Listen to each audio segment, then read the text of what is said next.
All right, sounds good. Thank you, Randy. Well, good morning, all. This is Greg, and Tony's on the other line, being very safe and socially distant. Hopefully not mentally distant, but socially distant. From the Pueblo office, we're here to talk about water, and quite a bit of water, as we had a major burn scar flash flood episode, even some debris flow heading back to last July of 2019.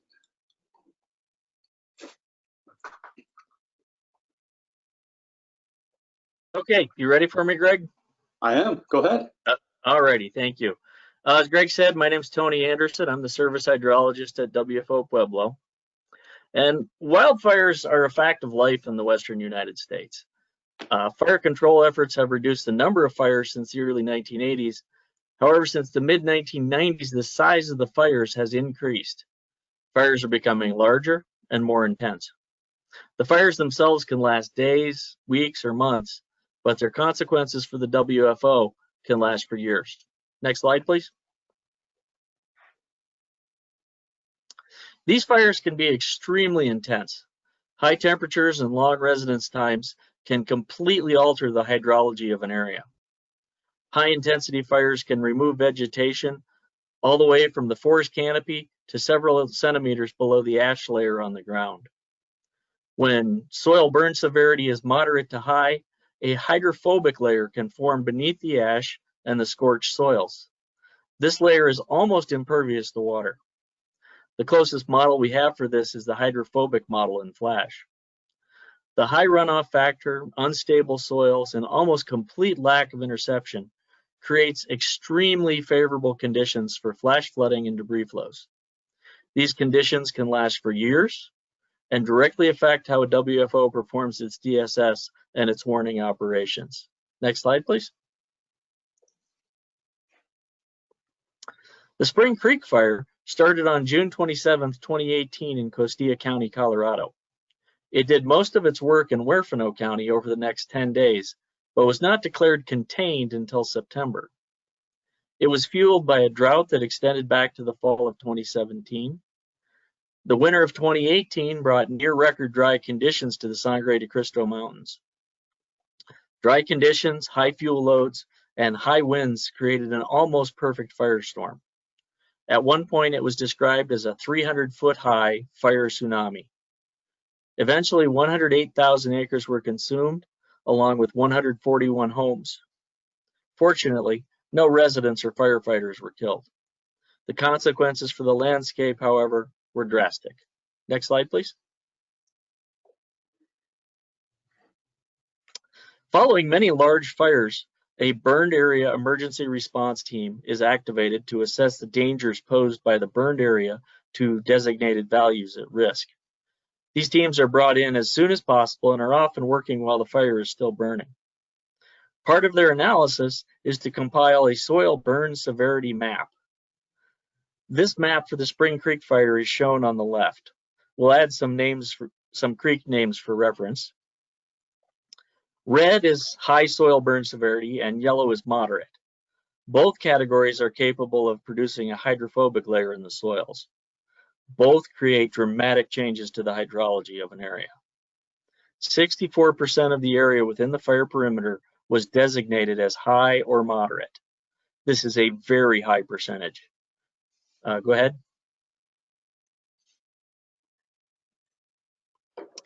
The southeast portion of the burn scar is where we will focus our attentions today. 3 severely burned drainage basins emerge from the mass of red and come together just above the town of La Vida. This condition created an immediate and very real concern within the office and within the first responder community.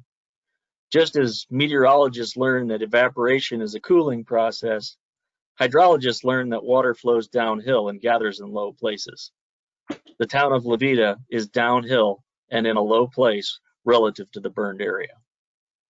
Due to the extreme conditions and risk posed to La Vida and other areas based on hard-earned experience, the WFO set its warning thresholds at 0.3 inches storm total or a sustained rainfall rate of 0.5 inches per hour. These will increase as the forest recovers and experience indicates the burned area can handle more water. Next. This was not our first rodeo. WFO Pueblo had dealt with the Hayman fire in 2002, and more recently, the West Fork Complex, Waldo Canyon, Junkins, and Hayden Pass fires. All had created flash floods and debris flows. However, we had not dealt with a fire this size since the Hayman fire in 2002. Based on past experience, we knew our outreach in DSS would be essential to success in warning. We began our outreach during the report out by the Bear team, with smoke still hanging in the air. We followed their report on how bad things were with a talk that reinforced their message and then explained how the National Weather Service would be serving the community during the threat. Multi-agency collaboration during this time is essential. When one agency issues a warning, people can scoff. When 4 or 5 agencies offer the same warning, people listen. We spent a lot of time in La Vida and in Huerfano County. Our 2 most important messages were designed to convince people that the land they once knew is completely changed and now poses a very real threat to them and their community. The second part was to let them know that the National Weather Service would be there to keep watch and provide warning, but the false alarms are now part of their life. Folks are receptive when we explain our imperfections to them. They seem to understand that false alarms are necessary to make sure we catch all the real events. I'm going to pass this off to Greg now. Greg is our WCM and was the lead forecaster during the event in question. He'll take us through the meteorological and operational situation on July 22nd, 2019. Thanks a lot, Tony. Yes, so this is Greg. So yes, I was the warning operator on the evening of July 22nd of 2019. So kind of want to start off first, kind of give you a proximity from where our radar is located to where the burn scar is, and kind of how, really, as in most cases across the country, how the Doppler weather radar system or network is really the first line of defense when it comes to issuing watches, well, it comes to issuing warnings, I should say, I'm sorry, not watches, but warnings.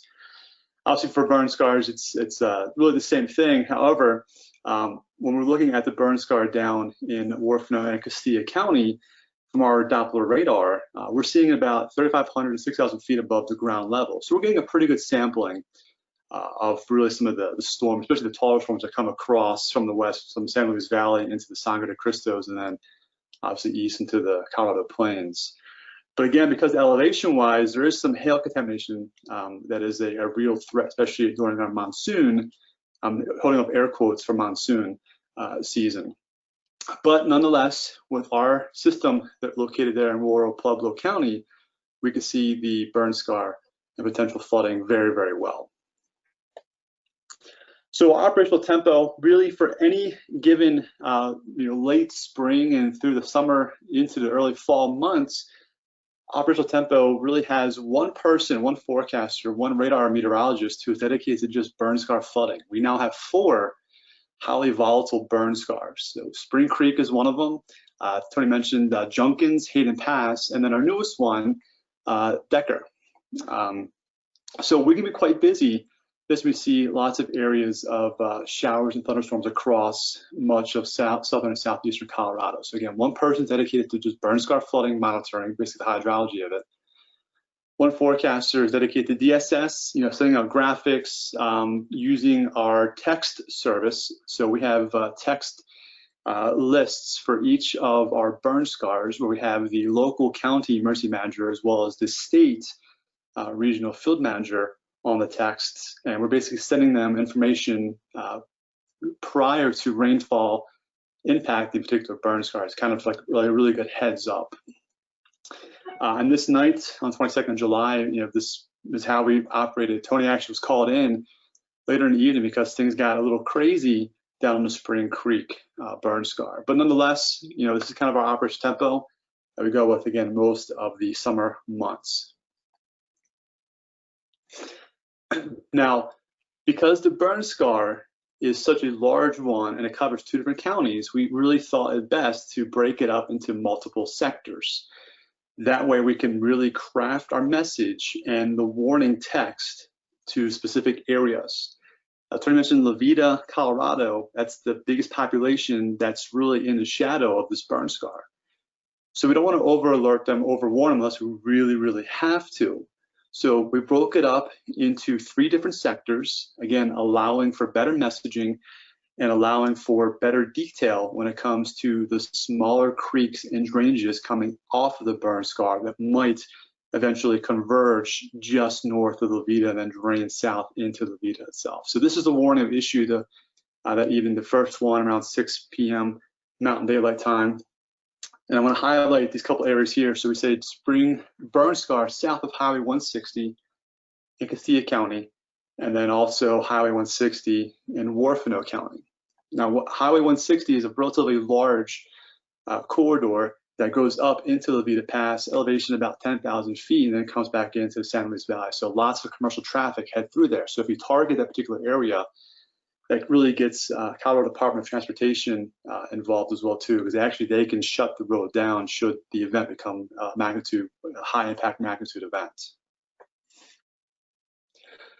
Synoptically, again, we're looking at late July. We had dew points really in the upper 50s, low 60s, with a pretty good easterly fetch, coming in from Kansas and Oklahoma Panhandle right into the Sangres. So I'm highlighting the area here, again, where the higher dew point, higher moisture is sitting as it's being evected westward. Now, some of you flatlanders might scoff at the fact that we had dew points considered very, very moist for Colorado in the 60s, but if you lift that moisture up to about 9,000 feet, you typically are getting a very, very high magnitude moisture laden atmosphere in place, which kind of equates to dew points in the mid-upper 70s along the coasts. And my makeshift mountains there, they're a lot prettier than what I showed here on the map. And the X right there is where the town of Levita sits. So again, all this moisture moving in from the east, really good fetch, and then you're hitting the mountains and orographically lifting. A few hours before we had the heavy rainfall that actually did occur along the spring burn scar, we actually had some severe weather along the Junkins burn scar just to the north. And they actually had verified a tornado in Westcliff, Colorado, elevation of 8,200 feet occurred. And basically what happened is all this moisture, again, was moving in from the east. We had some boundaries moving down from the north that basically converged right across the spring burn scar. And that's what really got the activity going by late evening. So preceding the spring burn scar, we actually had rock slides and debris flows off the Junkins burn scar, Highway 96, which is part of the San Isabel National Forest, and that was shut down for hours for cleanup purposes.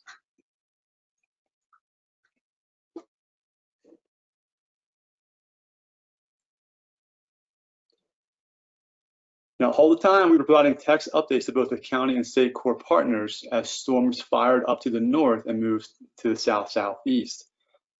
Things started to take a turn for the worse as more storms congealed right over the west and north side of the spring burn scar.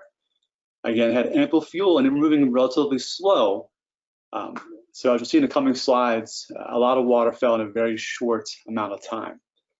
So again, that star there is Levita, and again, try to highlight the area of the majority of the spring burn scar. And you kind of see the warning or polygonology that we issued that evening. Again, first starting not having the town of Levita in the warning, and then as things began to really ramp up, we did have to include the town of Levita, and that's when some of the code red and reverse alerts to the folks that live there, residents that live there, were sent out. Basically, kind of start to get to higher ground. They had a program that was called a flood buddy. So people who live right along the low-lying areas in Levita have a person who lives at a higher elevation, considered a flood buddy, that they can then go and stay with during the duration of the event. All right, Tony. All right. This is the QPE from MRMS for the first hour of the event. As you can see here, the largest estimate for the burned area is about 1 3/4 to 2 inches, right in the headwaters of South Abeta Creek. All that yellow that you're looking at flows directly into Levita. We didn't realize it at the time, but according to the Atlas 14, we were dealing with a storm with somewhere between a 10%, and 2% annual probability of exceedance. The bulk of the rain in any one location generally fell within 1 hour. Next.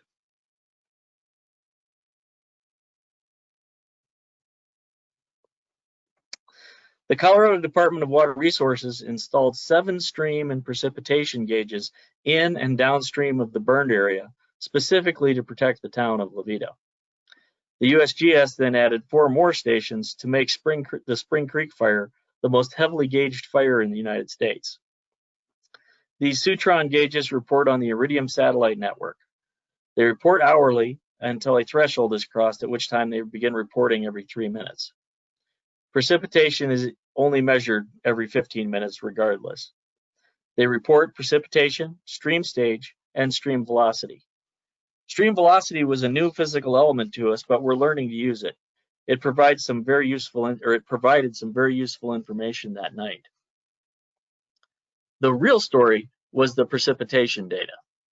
As can be seen, the gauges reported about what MRMS estimated. The real benefit was the ability of the gauges to report in real time what was happening and reinforce the confidence we had in the radar. As it turned out, this was the storm we had feared. High-intensity rain dropped well in excess of 1 inch in all 3 of the basins that flow directly into Levita. Worse still, the 0.95 inches and 0.82 inches in 15 minutes, that's about a 4 to 10% annual exceedance probability, are just the kind of high-intensity rainfall that can generate debris flows. Next.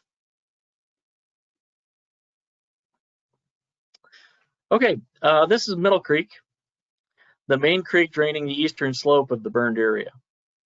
This is on the burned area, well above the gauge that we were just looking at. Middle Creek seldom floods. It is usually 3 to 5 feet wide and 6 inches deep. In some years, it runs dry. We had to mute this video due to some colorful language used by the videographer and the folks who were watching this flood. They do mention that they are going to lose their road for 3 or 4 days, and they were right. Their road and the main road into their community were both wiped out. Next slide.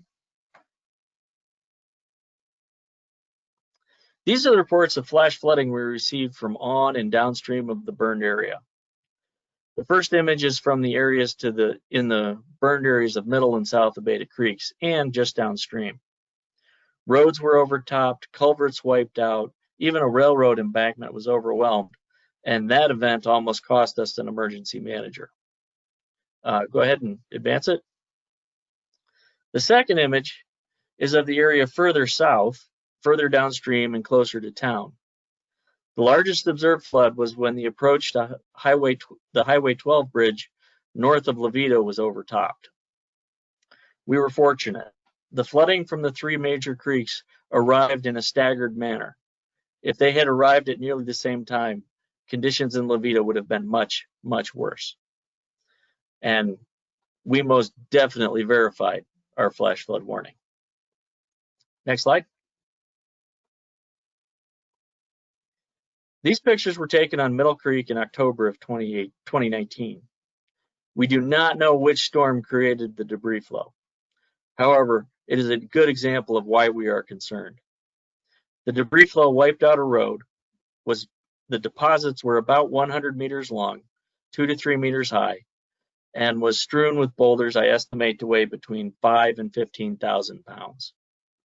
To imagine this heading down your road at 30 to 40 feet per second is truly frightening. Next slide. So these pictures were taken 2 days after the actual event. So we went down there and did a pretty extensive flood survey with JJ Gurley from NSSL, the developer of the Flash program, as well as the local Warfano County emergency manager who took us up there. So what you're seeing there on the left-hand side are some of those boulders being deposited anywhere from 15 to 20 feet above the stream bed, which is indicated to on the right-hand side there, the picture there. There was a lot of downcutting, a lot of scouring of the Middle Creek channel at this point in time, but this really kind of goes to show the force and the magnitude that this particular flood event had in the Middle Creek Basin. You know, personally, I've done several storm surge surveys in my time, weather service wise, and I've seen, you know, deposits anywhere from 10 to 15 feet, but mostly it's grass and some twigs and branches and some driftwood, not boulders that weigh several hundred or several thousand pounds being lifted that high onto a road surface. So tremendous, tremendous force. And, you know, why we say turnarounds don't drown. This is a pure example of of that slogan. Okay, if you want more information about post-fire hydrology and operations, we have several resources. There is a national post-fire hydrology group led by Catherine Rowden of Western Region Headquarters. That group is overseeing the compilation of a WFO post-fire playbook. We are hoping to gather the best practices and combine the experiences from across the West into a single source for offices experiencing their first fire or a resource for new employees.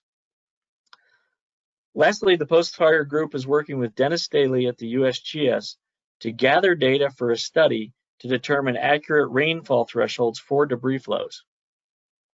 We're developing training to allow National Weather Service personnel to gather data Dennis can use in his study. The goal is to gather data to support his science, which will eventually support National Weather Service operations. And if you have anybody has any questions, we'll be glad to take them.